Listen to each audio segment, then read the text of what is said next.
Today is a very big day. It's the last Sunday tour, the last public tour in our current building before we move to the new space.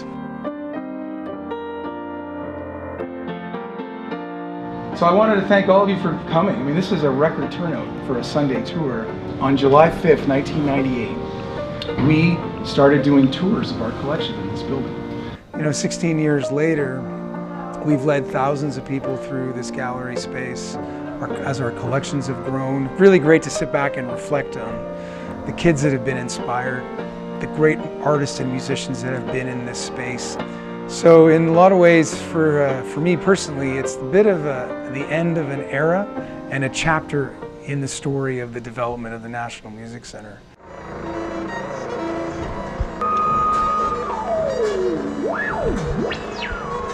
Any Stevie Wonder fans here? You can see all these great videos on YouTube of Stevie Wonder standing right here and just rocking out, and there's Malcolm and Robert running around with patch cords and twiddling knobs, so it's quite a sight to see a bunch of people working on this thing all at once. So what came out of that collaboration was this thing right here, which is called the Garnet Herzog, which is basically one of the first distortion units as well.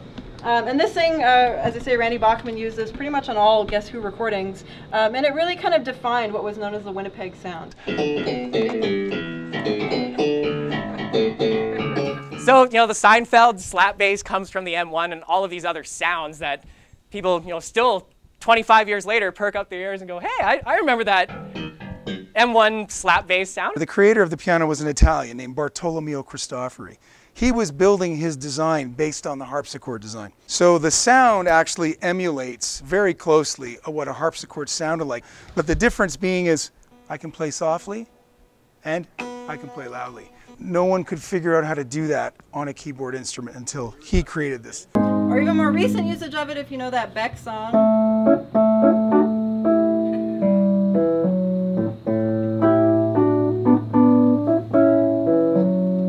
Right. So, like I say, they were used all over the place throughout the 60s and 70s, but still today they're kind of a standard instrument to find in a studio setting.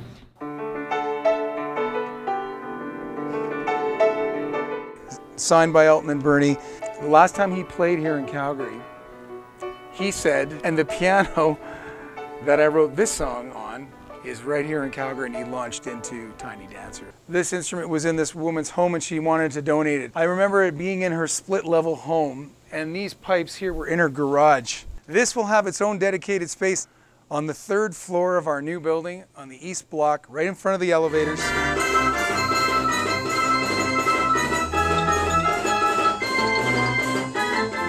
It is amazing to be here on the last tour. It was pretty amazing to see everything and get to hear all the instruments and hear a little bit of their history.